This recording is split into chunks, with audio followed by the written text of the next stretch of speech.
అందుకే మా చిన్నప్పుడు ఏదో మూడో క్లాస్లోనే ఎప్పుడో ఉండేది, అరుగులన్నిటిలో నువ్వు అరుగు మేలు పండితులు కూర్చుండు మా అరుగు మేలు అని. ఓ అరుగు ఒకటి ఉంటే అర్థం బద్దం లేని కబుర్లు చెప్పుకునేవాళ్ళు కాదు. చక్కగా ఏ రామాయణం గురించో భారతం గురించో భాగవతం గురించో చెప్పుకునేవాళ్ళు ఇద్దరో ముగ్గురో అక్కడ చేరి మాట్లాడుకుంటే ఆ యజమానికి అభ్యున్నతి, ఆ ఇంటికి అభ్యున్నతి. అది విందామనుకున్న వాళ్ళందరూ వచ్చి చుట్టూ కూర్చుంటారు. వాళ్ళకి ఒక గుక్కెడు మంచినీళ్ళు ఇచ్చిన పుణ్యం పురుషార్థం. అంటే ఎవరికైనా ఇవ్వాలి. భారతం విన్న వాళ్ళకే వినాలనే ధర్మం కాదు, ఎవరికైనా ఇవ్వచ్చు. కానీ భాగవతులకు ఇవ్వడం మరింత సంతోషం కాదు, అది నా ఉద్దేశం. కాబట్టి అటువంటి వేదులను, కుట్టిమముల చుట్టిన ప్రాకారములను, రాతితో కూడుకున్నటువంటి గోడల్ని, ప్రాకారములను సభ చుట్టూ నిర్మాణం చేశాడు. కరముప్పు చుండ రచయించే సభను చాలా అద్భుతమైనటువంటి రీతిలో ఆ మయసభనంతటినీ కూడా నిర్మాణం చేశాడు. ఈ మయసభ నిర్మాణంలో ఉండేటటువంటి విచిత్రం ఏమిటి అంటే, నన్నయ్య గారు ఒక సీసపద్యంలో చాలా అద్భుతమైన రీతిలో ఆవిష్కరించారు. చిత్రం ఏమిటంటే, అంత గొప్పదా అండి, అంత గొప్పదా అండి, అబ్బా మయసభ ఇంత చెప్తున్నారు, అది ఎలా ఉంటుందో, ఎలా కట్టాడో అన్నప్పుడు ఒక్కసారి తినిపించలేదు నన్నయ్య గారు. కొంచెం తినిపించారు. ఇక్కడ కొంత చెప్పారు. దుర్యోధనుడు మైసభలో విహారం చేస్తున్నప్పుడు కొంత చెప్పారు. అప్పుడు ఎక్కడ ఆ సందర్భాన్ని బట్టి మయసభా సౌందర్యాన్ని మనం అనుభవించడానికి బాగా అవకాశం దొరుకుతుందో అలా మనకి ఆయన వర్ణించి చూపించారు. సురుచిల హరినీల కిరణ జలంబుల పద్మరాగారుణ పద్మములను, రాజిత రాజీవ రాజహంసావళి నిర్మల సవర్ణ కూర్మములను, కమనీయ వైఢూర్య కుముదంబులను వజ్రమీన మౌక్తిక నవ ఫేనములను, మరకత శైవలోత్కరముల విలసిల్లగొలనని సన్మణి స్థలము చూచి, పలుగురాల కుడ్యముల రుచుల్ కప్పిన జలములున్న ఎడల వెలయ చూచి, అననుపస్థలంబుల నిజనులెరుగకయుండునట్లుగా మయుండు చేసే. ఆయన సభా నిర్మాణం చేసినప్పుడు అందులో ఉన్నవి లేనట్లు, లేనివి ఉన్నట్టు కనపడేటట్టుగా నిర్మాణం చేశాడు. ఎలా నిర్మాణం చేశాడు అని అనుమానం వస్తుందేమోనని నన్నయ్య గారు చెప్తున్నారు. సురుచిర హరినీల కిరణ జలంబుల పద్మరాగారుణ పద్మములను, ఆయన ఇంద్రనీలమణుల్ని తీసుకొచ్చి ఒక సరోవర నిర్మాణం చేశాడు. అంటే ఆ ఇంద్రనీలమణుల్ని తాపడం చేశాడు గోడలోకి. ఆ ఇంద్రనీలమణులలోంచి కిరణములు బయటికి వస్తుంటాయి, కాంతులు వస్తుంటాయి. అందులోంచి వచ్చేటటువంటి కాంతుల వలన అవి ఎలా కనపడతాయంటే, ఏదో అక్కడ నీళ్లున్నట్లుగా కనపడుతుంది. ఆ ఇంద్రనీలమణుల యొక్క కిరణముల ప్రసారం అలా అన్ని వేపుల నుంచి వచ్చేటట్టుగా నిర్మాణం చేశాడు. తెనాలి దగ్గర ఒక శివాలయం ఉంది. ఆ శివాలయంలో ఒక విచిత్రమైనటువంటి లక్షణం. ఏమిటి ఆ లక్షణం అంటే, శివలింగం దగ్గర దీపం అక్కర్లేదు, చీకటిగా ఉంటుంది గర్భగృహం. కానీ మీరు నందీశ్వరుడు యొక్క శృంగముల మీద చెయ్యి పెట్టి ఇలా లోపలికి చూస్తే, నందీశ్వరుని యొక్క కన్నులలో పొదగబడినటువంటి మణుల యొక్క కాంతి శివలింగం మీద పడి, మీరు శృంగముల మధ్యలోంచి చూసినప్పుడు మాత్రం శివలింగం ప్రకాశవంతంగా భాసిస్తుంది. అలా నిర్మాణం చేశారు. తరువాతి కాలంలో ఆ నందీశ్వరుడి కన్నుల్లో ఉన్నటువంటి ఆ మడులు ఎత్తుకుపోయారు. కాబట్టి ఆ శివాలయం అలా ఉండిపోయింది. నేను వెళ్ళి దాన్ని చూసి వచ్చాను కూడా శివాలయాన్ని, కాబట్టి చెప్పగలుగుతున్నాను మీతోటి. కాబట్టి ఆయన ఆ ఇంద్రనీలమణులలోంచి వచ్చేటటువంటి కాంతుల చేత అక్కడ నీరు ప్రవహిస్తోందా అన్నట్టుగా ఒక సరోవరం ఉన్నట్టుగా నిర్మాణం చేశాడు. అందులో మళ్ళీ పద్మరాగారుణ పద్మములను, అందులో పద్మరాగమణులతో తామర పూలు పెట్టాడు. ఇప్పుడు అవి ఎలా ఉన్నాయి?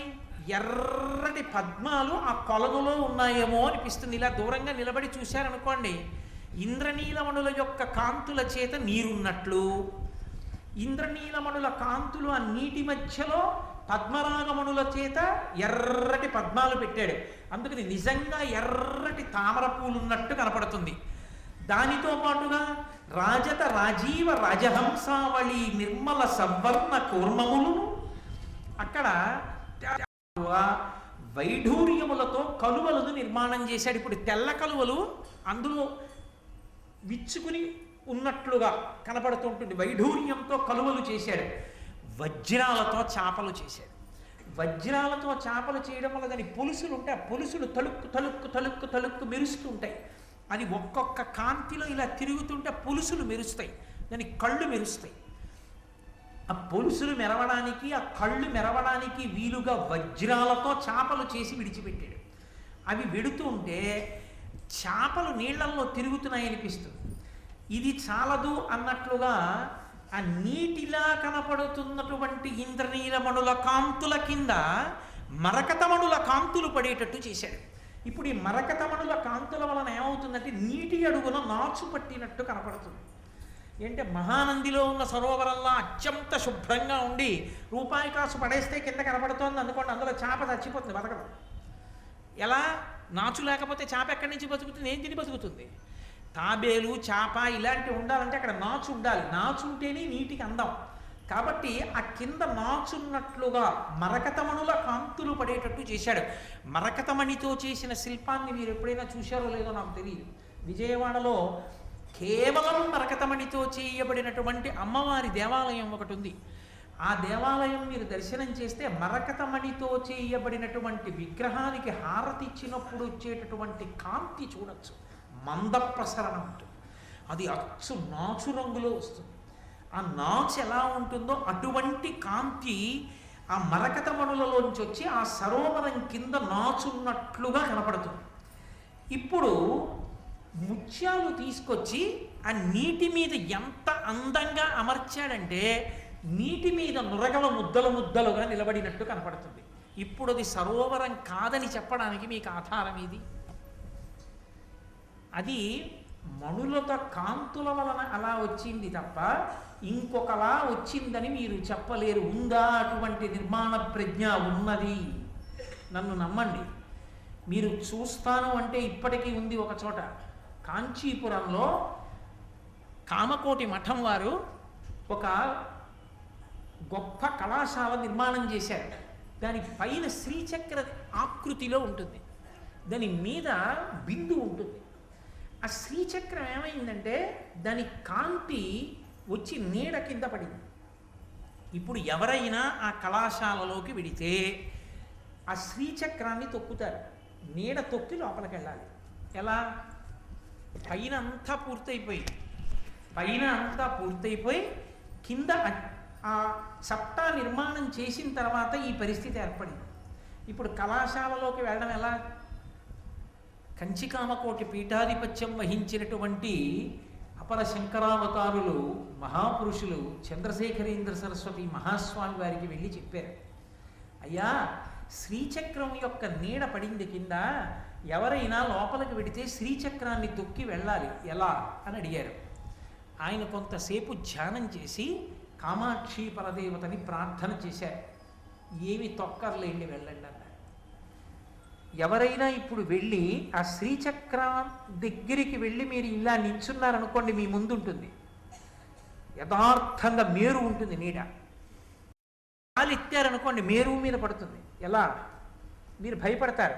మీరు కాలెత్తి వేశారనుకోండి ఆ మేరు ముందుకెడుతుంది అడుగు. అరే ఒక అడుగు ముందుకెళ్ళిపోయిందని చెప్పి ఇప్పుడు మీరు మళ్ళీ కాలెత్తారనుకోండి ఇంకో అడుగు ముందుకెడుతుంది. ఎంతమంది ఎన్ని వైపుల నుంచి వచ్చినా అంతమందికి ఒక అడుగు ముందుకుంటుంది, కానీ ఎవరి చేత తొక్కబడదు. ఏమి చెప్పాలి? మీరు కావాలి అంటే అది నగరేషు కాంచి శీర్షికలో వెంకటేశ్వర భక్తి ఛానల్ వారి ప్రసారంలో ఎక్కడో అక్కడ కనపడుతుంది. నేను దాని వ్యాఖ్యానం చేసే రోజుల్లో ప్రత్యేకంగా దాన్ని చూడడం కోసం కంచి వెళ్ళి అది దర్శనం చేసి వచ్చి తెల్లబోయాను. కాబట్టి అటువంటి సిద్ధ పురుషులు కలిగినటువంటి దేశం ఈ దేశం. అటువంటి అద్భుతమైనటువంటి నిర్మాణాలు కలిగినటువంటి దేశం. లేపాక్షి లేదు. సివిల్ ఇంజనీరింగ్కి ఏమిటో పెద్ద విదేశాల గురించి చెప్తాం. దేవాలయం అంతా ఒక స్తంభం మీదే ఆధారపడుతుంది. ఆ ఒక్క స్తంభం మీదే ఆధారపడి ఉంటుందన్న విషయాన్ని నమ్మలేక కప్పంతా ఆ ఒక్క స్తంభం మీదే ఆధారం. ఒక్క స్తంభం మీద కప్పు నిలబడదు. కాబట్టి ఈ స్తంభం కొద్దిగా కదుపుతామన్నారు బ్రిటిష్ వాళ్ళు. కదపండి అన్నారు. గుణపాలు తీసుకొచ్చి ఎందుకైనా మంచిది, ఇది పడిపోతే మనం నలిగిపోతాం, వాళ్ళకి నమ్మకం లేదు ఇన్ని స్తంభాలు ఉండగా ఈ స్తంభం మీదే ఎలా ఆధారపడుతుందని. స్తంభాన్ని గుణపాలతో కొట్టి ఒక్క అంగుళం జరిపారు. లేపాక్షి దేవాలయం కప్పు ఒరిగిపోయింది కొంతమేర. ఇప్పటికీ మీరు వెడితే బోర్డు పెట్టి ఆ స్తంభం చుట్టూ ఎక్కడుండేదో ఎన్ని అంగుళాలు జరిగిందో చూపిస్తారు ఆ స్తంభాన్ని. అంత గొప్ప ఇంజనీరింగ్ స్కిల్స్ ఉన్న దేశమని మనం చెప్పేటటువంటి బ్రిటిష్ వాళ్ళకి ఇప్పటికి అర్థం కాదు లేపాక్షిలో ఆ స్తంభం మీద అలా ఎలా కట్టారు. అది భారతదేశపు విద్యా వైభవం అంటే. దానికి వారసులం.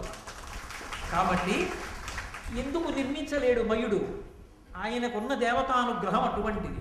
అందుకే ఇంద్రనీలమణుల నుండి వచ్చేటటువంటి కిరణముల యొక్క కాంతి నీటిగా కనపడితే అక్కడే ఉన్న పద్మరాగమణుల చేత నిర్మింపబడినటువంటి ఎర్రని పద్మములు నిజమైన పద్మములలా కనపడుతుంటే, వజ్రముల చేత చేయబడినటువంటి చేపలు నిజమైన చేపల్లా కనపడుతుంటే, అక్కడ బంగారంతో చేయబడినటువంటి తాబేళ్లు నిజమైన తాబేళ్లు ఈదుతున్నట్లు కనపడుతుంటే, మరకతమణుల చేత తాపడము చేయబడినప్పుడు అందులోంచి వచ్చేటటువంటి కిరణముల యొక్క కాంతి నీటి అడుగున పేరుకున్నటువంటి నాచులా కనపడుతుంటే, ఒడ్డున ఉన్నవాడు సరోవరంలో దిగుతున్నామని పంచ పైకెత్తి పట్టుకుని కాలు అందులో పెట్టి భంగపడితే ఆశ్చర్యం ఏముంది? చిత్రం ఏమిటంటే నీరు లేని చోట నీరు ఉన్నట్టు కల్పించాడు. అది మయసభా నిర్మాణం. నీరు ఉన్న చోట నీరు లేనట్టు కల్పించాడు. ఎలా అంటే గోడలలో స్ఫటిక మణులు పెట్టాడు. ఆ స్ఫటిక మణుల కాంతులు పడుతున్నాయి. స్ఫటికమణి కాంతి కనపడుతోంది గోడలోంచి. తెల్లటి కాంతి పడుతోంది కాబట్టి అక్కడ నీరు లేదనుకుంటారు. అనుకుని కాలు పెడితే అక్కడ జలాశయం ఉంటుంది. ఈ కాంతి కప్పేస్తుంది, కనపడదు. నీరు ఉన్న చోట నీరు తెలియదు, నీరు లేని చోట నీరున్నట్లు కనపడుతుంది. అది మయసభ అద్భుతం. బాహ్యం, ఆంతరం కురుక్షేత్ర సంగ్రామానికి బీజం, ధర్మం నిలబడడానికి కారణం. మయసభలోని 2 మడుగులలోంచి పుట్టింది. అది కృష్ణ పరమాత్మ సంకల్పం. అది ఆయన అనుగ్రహం. అందుకే పరమాచార్య స్వామి వారి దగ్గరికి వెళ్ళి ఎవరైనా మహాభారత ప్రవచనం ప్రారంభం చేస్తున్నామని అడిగినా, భాగవతం చెప్తున్నామని అడిగినా, కృష్ణ పరమాత్మని 3 రోజుల పాటు రాత్రింబవళ్ళు పూజ చేసి ప్రారంభం చేయండి అంటుండేవాడు. ఆయన అనుగ్రహం లేనిది ఏం చెప్తాం అని. అందుకే ఇప్పటికీ మహానుభావుడు మల్లాది చంద్రశేఖర శాస్త్రి గారు ఈ వయస్సులో కూడా కంఠం శంఖంలా మోగుతూ ఆ దత్తాత్రేయోపాసనతో నోటి వెంట కృష్ణ భగవానుడని కూడా అందరూ వాసుదేవుడు వాసుదేవుడు అంటూ ఆ మహాభారతాన్ని చెప్తూ అంత పరవశించిపోగలుగుతున్నారంటే ఆయన వెనక కృష్ణ భగవానుడి అనుగ్రహం ఆయనకి ఎంత ఉందో అర్థం అవుతుంది. ఆయన అనుగ్రహం ఉంటే తప్ప అవి అపురూపములు ఎలా కాగలుగుతాయి? కాబట్టి అటువంటి అపురూపమైనటువంటి మయసభా నిర్మాణం పూర్తయింది. 8,000 మంది దృఢకాయులైనటువంటి రాక్షసుల్ని పిలిచాడు. ఒరే, ఇది చెక్కు చెదరకుండా ఉన్నదాన్ని పైకెత్తి తీసుకొచ్చేయండి అన్నాడు. 8,000 మంది బలాఢ్యులైన రాక్షసులు ఈ ఎక్కడెక్కడ ఎత్తితే జాగ్రత్తగా పైకి లేస్తుందో అలా ఎత్తారు. ఎత్తడం అంటే 8,000 మంది అన్ని వైపులా పట్టుకుని ఓడు అటుపక్క ఎత్తితే ఓడు ఇటుపక్కకి ఎత్తితే ఒరిగిపోతుంది. వాహనం ఎత్తండ్రా అంటేనే ఓ ఇద్దరు ఇటు ఎత్తేస్తారు, ఓ ఇద్దరు అటు వదిలేస్తారు, ఒరిగిపోతుంది. ఎత్తడం అంటే ఏదో ఎత్తేయడం కాదు, దాన్ని పరాకుతో అందరూ కలిపి నిర్వహించగలిగిన ప్రజ్ఞ, అందరూ కలిసి చెయ్యాలి, అందరూ కలిసి ఒక కార్యం నిలబడడానికి చెయ్యాలి. అది ఎప్పుడూ గొప్పతనం. చాలామంది పనిచేసే కార్యాలయంలో ఒకరిద్దరి వలన కాదు గొప్పతనం. అధికారి గొప్పవాడు అని ఎప్పుడు నిర్ణయింపబడుతుంది అంటే వీళ్ళందరినీ కలిపి ఒక సంఘంగా చేసి, సంఘంలో టీమ్ స్పిరిట్ అంటుంటారు, మేమందరం కలిపి ఒక సంఘం అనేటటువంటి అభిప్రాయాన్ని ఏర్పాటు చేసి అందరూ కలిసి లక్ష్య సాధన చెయ్యాలి. ఆ భావన ఉద్దీపింపజేసిన వాడు అధికారి, ఆయన నిర్వాహకుడు. కాబట్టి ఆ భావన కలిగిందనుకోండి, మీరు ఇంకా అదే పనిగా ఈ పని చెయ్యి అనక్కర్లేదు. ఆ లక్ష్య సాధన కొరకు అందరూ తాము చెయ్యగలిగినది తాము చేసేస్తారంతే. అది కొనబడిన నాడు ఒక్కొక్కడిని నువ్వు ఎంతకని పొడుస్తావు. అది కాదు సమర్థత అన్న మాటకు అర్థం అధికారిది. అధికారి సమర్థత అంటే ఎవడు బలహీనుండో వాడిని ఎక్కడ ఉంచాలో అక్కడ ఉంచాలి, ఎవరి బలవంతుడో వాడిని అక్కడ ఉంచవలసిన చోట ఉంచాలి. కలిపి అందరినీ ఒక సంఘం చెయ్యాలి, ఒరే మనందరం కలిపి దీన్ని సాధించాలని ఎవరి వంతు వాళ్ళు పోషిస్తూ లక్ష్య సాధన చెయ్యాలి. అలా నడిపించిన వాడెవడో వాడు సమర్థుడు, వాడధికారి. కాబట్టి ఈ 8,000 మంది ఆ మయసభని తీసుకొచ్చి ధర్మరాజు గారు ఉన్నటువంటి ఆ రాజధాని నగరంలో ఇంద్రప్రస్థంలో దింపారు. చూశాడు ధర్మరాజు గారు, చాలా బాగుంది అనలేదు. ఆయన వెంటనే ఆ ధౌమ్యుడు మొదలైనటువంటి పురోహితుల్ని పిలిచి సుముహూర్త నిర్ణయం చేశాడు. ఏడుస్తాడు దుర్యోధనుడు, చాలు చాలు చాలు బాబోయ్, ఇంకా పెట్టకండి అన్న మాటలే తప్ప అర్ధాకలితో లేచినవాడు లేడు. ఇంటి ఇల్లాలంటే ఎలా ఉండాలో చెప్పుకుని ఏడిచాడు దుర్యోధనుడు. ద్రౌపదీదేవి బ్రాహ్మణులందరికీ కూడా పరమ గౌరవంతో వడ్డిస్తూనే ఉంది అని చెప్పుకున్నాడు ధృతరాష్ట్రుడితో. ఏం చెప్పమంటావు నాన్న, వాళ్ళ వైభవం అని ఏడిచాడు. అది ఒక ఇంటి గృహప్రవేశం చేయడం అంటే, ఒక సభామందిరాన్ని ప్రారంభం చేయడం అంటే ఈ జాతి నేర్చుకున్న విద్య. అది దేవతల యొక్క గౌరవాన్ని కాపాడడం, వాళ్ళ అనుగ్రహాన్ని ప్రోధి చేసుకోవడం. అంతేగాని ఓ రంగుగుడ్డ ముక్క తెచ్చి అడ్డంగా పెట్టి జేబు దొంగలా కత్తిరించుకుంటూ వెళ్ళడం ఈ జాతి లక్షణం కాదు. నేను మన్నింపబడను కాక. కాబట్టి వీరుడు ధర్మజుండు 10 వేవుర విప్రుల గొప్ప పాయసాహారము భక్తి పెట్టి మరి అందరకు చెరువేయునేసి విస్తార యశుండు ధేనువుల ధర్మవిధిన్ మణిముద్రికాద్యలంకార దుకూల పుష్పఫలగంధయుతంబుగ నిచ్చిలీలతో. ఆయన సభామంటపంలోకి గృహప్రవేశం చేశాట. ఎలా గృహప్రవేశం చేశాడంటే 10,000 మంది బ్రాహ్మణుల్ని తీసుకొచ్చాట. ఎందుకు బ్రాహ్మణుడికి అంత గౌరవం అంటే, బ్రాహ్మణుడి ఊపిరంతా కూడా వేదం చదవడానికి వ్యయమైపోతుంది. బ్రాహ్మణుని యొక్క ఊపిరంతా శాస్త్రాధ్యయనమునందు వ్యయమైపోతుంది. బ్రాహ్మణుని ఊపిరంతా శాస్త్ర ప్రబోధంలో వ్యయమైపోతుంది. బ్రాహ్మణుడి ఆరోగ్యం అంతా శాస్త్ర ప్రబోధంలో కరిగిపోతుంది. శరీరం శిథిలమైపోతుంది. అదే బ్రాహ్మణ జన్మకు సార్థకత. తప్ప శరీరాన్ని రక్షించుకునే ప్రయత్నం చేసుకోమని కాదు. అంటే నా ఉద్దేశ్యం, ఆ గృహస్థాశ్రమంలో ఉండి కూడా నలిగిపోమ్మని నేను ప్రతిపాదన చేస్తున్నానని మీరు అనుకోకూడదు. కానీ శరీరాన్ని దాచుకుందామని బ్రాహ్మణుడు బ్రతకవద్దు అని శాస్త్రవాక్కు. 10 మందికి ధర్మాన్ని చెప్పడానికి తాను శాస్త్రం చదువుకోవాలి, 10 మందికి శాస్త్రాన్ని చెప్పుకోవాలి. చెప్పుకోవడంలో ఊపిరి వ్యయమైపోవాలి. ఆ వ్యయమైపోయి ఆయువు క్షీణించి వెళ్ళిపోయినా అతను సార్థక్యమును పొందినవాడే. అందుకే అటువంటి బ్రాహ్మణుల్ని 10,000 మందిని తీసుకొచ్చి పాయసం పెట్టాడు. ఈ మాట బాగా మీరు పట్టుకోవాలి. పాయసాన్నం వండినప్పుడు పాలు కలుస్తాయి, ధర్మమునకు లోపం రాదు. పాలు కలిసిన పదార్థం, పాలతో ఉన్న పదార్థం తీసుకోవచ్చు. పాలు నెయ్యి వేసినటువంటి ఉడికించినటువంటి ఆ పాయసాన్నం పరమేశ్వరుడికి నివేదన చేసి బ్రాహ్మణులకు పెడితే 10,000 మంది తృప్తిగా పాయసాన్నాన్ని స్వీకరించారు. పాయసాన్నం తిని మరి అందరకు చెరువేయునేసి విస్తారయచుండు ధేనువుల ధర్మవిధితో నేనిస్తున్నానని అహంకారంతో కాదు, ధర్మవిధిన్, ఎవరికి ఏది ఇస్తే ఎవరికి ఎలా ఉపయుక్తం అవుతుందో అలా ఇస్తున్నాడు. ఒక్కొక్క బ్రాహ్మణుడికి 1000 గోవులు ఇచ్చాడు. ఎందుకని? వాళ్ళు గోసేవ చెయ్యాలి, గోవుని పూజించాలి, ఆ ఆవు పాలతో అభిషేకం చెయ్యాలి, ఆ ఆవు నేతితో అభిషేకం చెయ్యాలి, ఆ ఆవు నేతిని తాను తిని స్వరాన్ని నిలబెట్టుకోవాలి. అందుకని ఒక్కొక్కరికి 1000 చప్పున గోవులనిచ్చాడు. ఇచ్చి మణిముద్రికాద్యలంకార దుకూల పుష్ప ఫల గంధయుతంబుగనిచ్చి నీలతో చక్కగా బ్రాహ్మణుల్ని కూర్చోపెట్టి వాళ్ళ మెడలో సువాసనాభరితములైనటువంటి తేజోవంతములైనటువంటి పుష్పహారములను వేసి వారికి ఫలములనిచ్చి వారికి తేలికైనటువంటి వస్త్రములను ఇచ్చాట.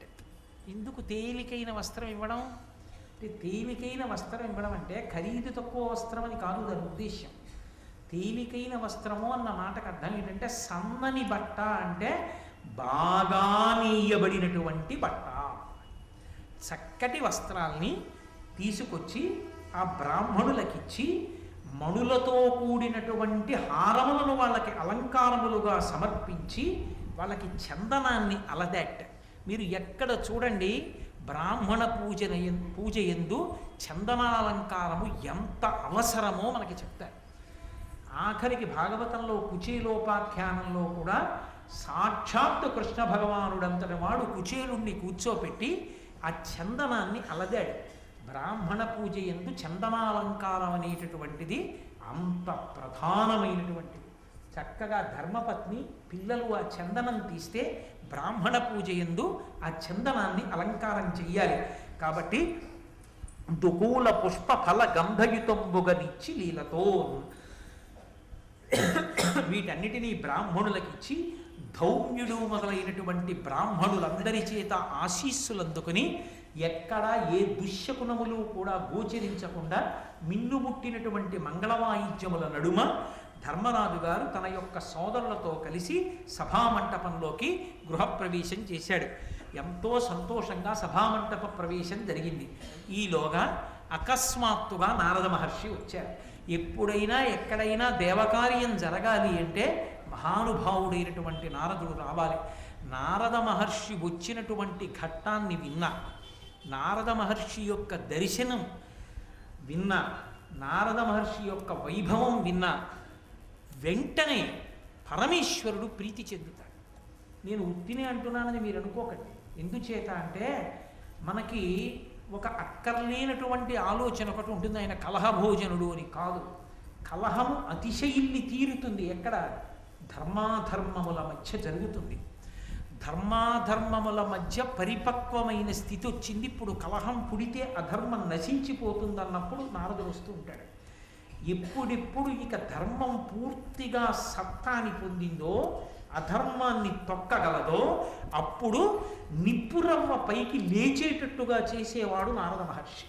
అంటే ఆయన ధర్మ ప్రతిష్టాపన కొరకు కలహాన్ని అతిశయిల్ల చేస్తాడు తప్ప అదే పనిగా దెబ్బలాటలు పెట్టడం ఆయన కర్మ. అంతటి మహానుభావుడికి దేవర్షి అటువంటి నారదుడు నీరజమిత్రుడేల ధరణీగతుడయ్యడు నొక్కొయంచు విస్మేర మనస్కులై జనులు మెచ్చి నిజజ్జుతి చుచుచుండగా నారదుడెగుదించ గగనంబున నుండి సురేంద్ర మందిర స్ఫార విలాసహాసయగు పార్థగృహంబునకున్ ప్రియంబునన్. ఆయన వస్తుంటేట ఆ ఇంద్రప్రస్థంలో ఉన్నటువంటి మనుష్యులందరూ ఆకాశం వంక చూసి అనుకున్నారట పైనుంచి కిందకి దిగుతున్నాడు నారదుడు. ఆయన ఆకాశ సంచారి, ఆయనకు ఆ శక్తి ఉంది. ఎవరు ఈ షట్చక్ర భేదనంలో మూలాధార చక్రాన్ని దాటుతారో వారు పృథివిని భేదించుకుని వెళ్ళిపోతారు. ఒక్కొక్క చక్రాన్ని దాటుతుంటే ఒక్కొక్క భూతం మీద అధికారం సిద్ధిస్తుంది. ఆయనకి లేని సిద్ధులే ఉన్నాయి, అందుకే ఆయన ఆకాశ సంచారం చేస్తారు. ఒకప్పుడు శంకర భగవత్పాదులు వచ్చారు మండల మిశ్రుడి ఇంటికి అలా యోగ మార్గంలో. అలా ఆకాశ మార్గంలో వస్తూ కిందకి దిగుతున్నాడే. ఎక్కడో వెడుతున్నప్పుడు కనపడడు, కిందకి దిగొస్తున్నప్పుడు చూశాడు. సామాన్యుల నోటి వెంట పలికించారు నన్నయ్య గారు. నీరజమిత్రుడేల ధరణీగతుడయ్యడు నొక్కొయంచు. పద్మములకు మిత్రుడైనటువంటి సూర్య భగవానుడేమిట్రా ఆకాశంలోంచి దిగి భూమి మీదకు వస్తున్నాడని ఎక్కడ వాళ్ళు అక్కడ ఆగిపోయి అలా చూస్తున్నారు. అంటే సూర్యుడు అంటేనే తేజపుంజం, కాంతుల ముద్ద. అటువంటి కాంతుల ముద్ద కిందికి వచ్చేస్తోంది అనుకోండి, కంటిని ఆకర్షిస్తుంది. అందుకే జ్యోతి కంటిని ఆకర్షిస్తుంది. అన్ని కన్నులు అటువైపు చూస్తాయి. అంత పెద్ద తేజస్సుని చూస్తే మిగిలిన ఇంద్రియముల యొక్క శక్తి ఉడిగిపోతుంది. అంటే అంత తేజస్సుని చూస్తున్నారనుకోండి, ఇక చెవులకి పక్క మాటలు వినపడవు. ఎవరో వచ్చి ఇలా అన్నా ఇక చర్మం స్పర్శ తెలియదంటే మనసు పుచ్చుకోదు. ఇప్పుడు మనసు ఏ ఇంద్రియంతో ముడిపడిపోతుందంటే నయనేంద్రియంతో ముడిపడిపోతుంది. కన్ను చూస్తున్న దాంతో తాదాత్మ్యత చెందిపోయి మిగిలిన ఇంద్రియముల యొక్క వ్యాపారములను గ్రహించని స్థితికి మనసు వెళ్ళిపోతుంది. ఒక ఇంద్రియంతో తాదాత్మ్యత చెందేస్తుంది మనసు. అలా చెయ్యగలిగినది ఏది అంటే తేజస్సు.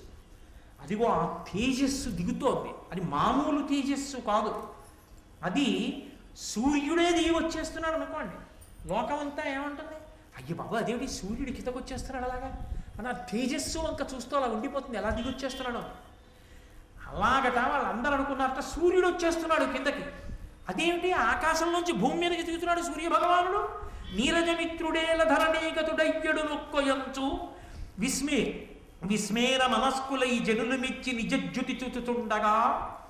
ఆయన నిజజ్యుతి కాంతి. అందుకే శరీరమునకు ఉండేటటువంటి సౌష్ఠవము తరిగిపోతుంది. శరీరమునకు ఉండేటటువంటి బలం అన్ని కాలముల యందు ఒక్కలా ఉండదు. శాస్త్రమే చెప్పేసింది ఆ మాట. విపరిణీయతే, సంధిబంధములు సడలిపోతాయి. ఒకనాడు ఉన్న బలం ఇంకొక నాడు ఉండదు. ఒకనాడు 3 గంటలు చక్కగా ఆసనం వేసి కూర్చుని ఉపన్యాసం చెప్పిన వాడు ఓ రోజు కుర్చీలో కూర్చుని చెప్పవలసి వస్తుంది. బెంగబెట్టేసుకోక్కర్లేదు, అది శరీరానికి ధర్మం. అది చెప్పగలుగుతున్నావా లేదా? ఈశ్వరవాక్కు చెప్పి తరించిపో, అంతవరకే. కాబట్టి శరీరం అనేటటువంటిది నలుగురు పడిపోతుంది. అది దాని ధర్మం. 50 ఏళ్ళు వచ్చి 60 ఏళ్ళు వచ్చి కూడా 30 ఏళ్ళల్లా ఉండమంటే ఎక్కడ ఉంటుంది? ఉండదు. దాని శక్తి క్షీణించిపోతుంది. కాబట్టి శక్తి శరీరానికి క్షీణిస్తుంది, ద్యుతి పెరుగుతుంది. ద్యుతి అంటే కాంతి.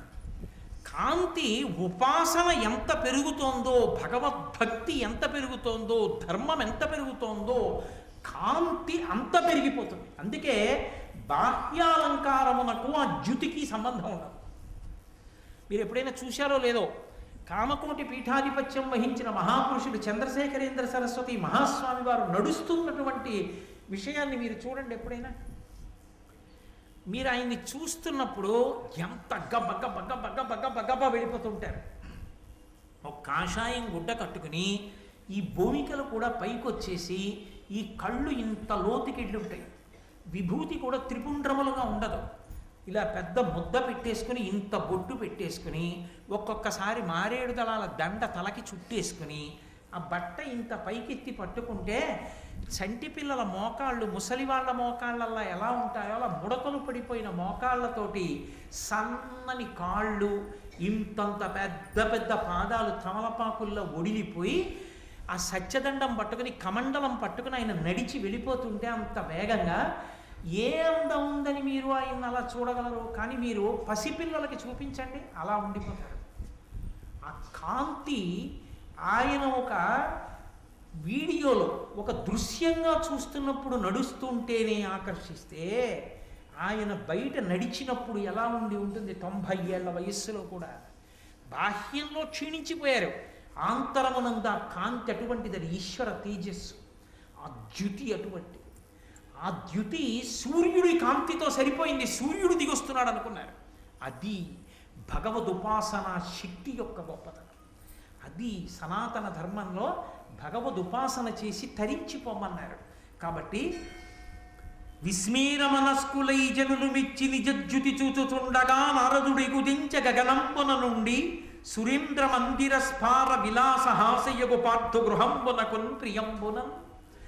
దేవేంద్రుడి యొక్క మందిరాన్ని కూడా తృణీకరించగలిగినటువంటి, హాస్యాస్పదం చేయగలిగినటువంటి అంత వైభవంతో కూడుకున్న ఆ మయసభని చూడడానికి నారదుడు పైనుంచి కిందకి దిగొచ్చాడు.